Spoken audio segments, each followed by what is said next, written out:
Fala pessoal, tudo bem? Vídeo novo no canal para falar sobre uma decisão importante ontem envolvendo mais uma vez a questão da negociação coletiva no local de trabalho e os impactos que isso tem nos contratos de trabalho, principalmente nas demissões.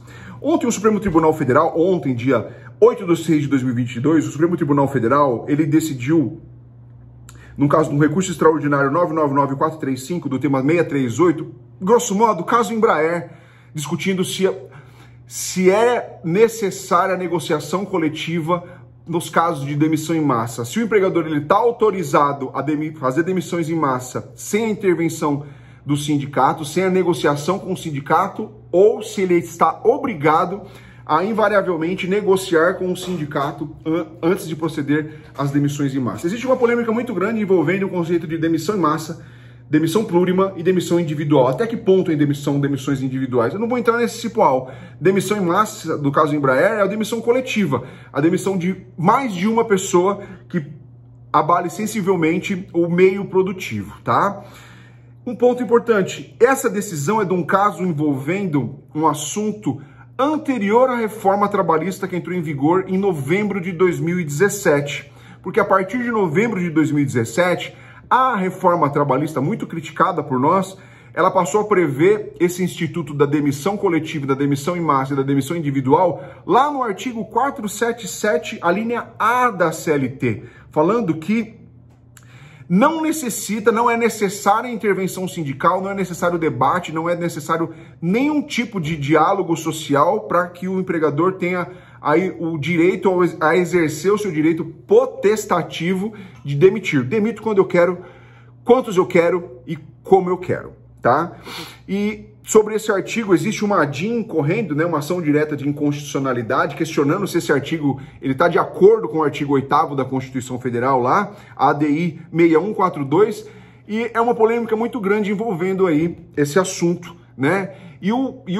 Se vocês pararem para pensar, olharem os vídeos anteriores, eu já tenho mostrado para vocês que o Supremo Tribunal Federal ele está, de certa maneira, privilegiando muito a negociação coletiva. O ente sindical está tendo um destaque muito grande, principalmente após a reforma trabalhista aí de 10 de novembro de 2017. Então, a relatoria desse caso da Embraer, né, é também do ministro Fachin, dessa ADIM que trata da inconstitucionalidade do 477A, a ADI 6142, também é do mesmo ministro. Então, eu acho que isso é um indicativo no sentido de que esse artigo 477A possa ser declarado inconstitucional. Mas, Luiz, então, o que aconteceu no caso da Embraer? Por 7-3, o STF, ele disse que a intervenção sindical prévia, ó, vou ler para vocês o verbete que ficou fixado aqui. A intervenção sindical prévia é exigência procedimental imprescindível para a demissão em massa de trabalhadores, que não se confunde com autorização prévia por parte da entidade sindical ou celebração de acordo ou convenção coletiva. É um ponto importante aqui, ó, várias observações importantes. Primeiro, eles entenderam, o Supremo Tribunal Federal entendeu que o ente sindical está no centro das discussões sobre demissões em massa. 2, eles disseram que para a demissão em massa ocorrer, não é necessário que tenha um acordo ou convenção coletiva ou que o sindicato autorize o empregador a demitir. Não. A empresa continua sendo do empregador. Tá? O sindicato ele não faz as vezes do empregador, ele não tem que autorizar o empregador. Oi, sindicato, também posso mandar embora o Joãozinho? Por quê? Porque não. O sindicato não precisa da autorização.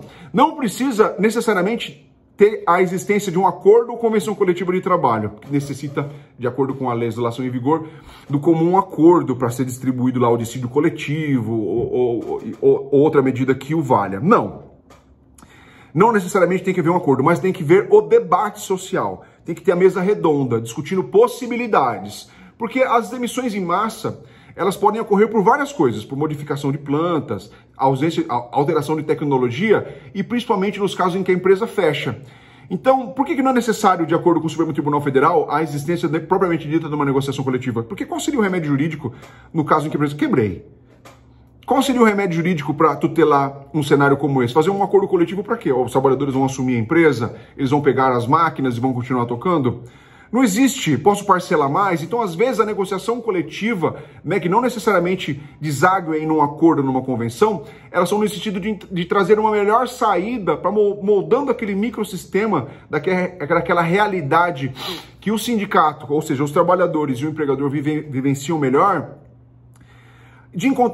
encontrem meios, formas de solucionar esse litígio da dispensa em massa da melhor forma possível. Por exemplo, criar um plano de demissão voluntária, uma maneira maior, um prazo maior para pagamento das verbas rescisórias, alocação de pessoas em outras plantas, caso seja uma empresa de grande porte, né? E até uma caridade, né? Uma ajuda para aquele empregador que vai fechar o seu estabelecimento com 15 empregados, por exemplo. Se os 15 empregados forem mandados embora, é uma demissão em massa para aquele cotidiano de 15 empregados.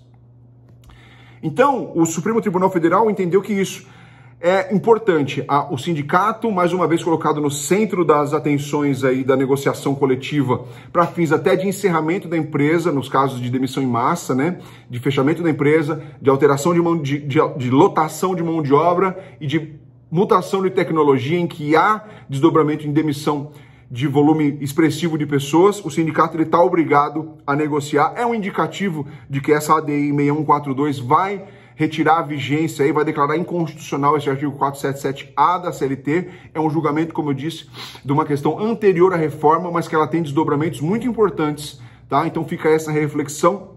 Mais uma vez, o Supremo Tribunal Federal deixando o entendimento de que o sindicato está sendo privilegiado. A coletividade, não a figura do sindicato, mas a categoria está sendo colocada no centro do direito do trabalho. Então, fica aí, o direito do trabalho é o direito individual que tem raízes coletivas, né? Fica aí o questionamento, fica aí a reflexão e o direito é para todos.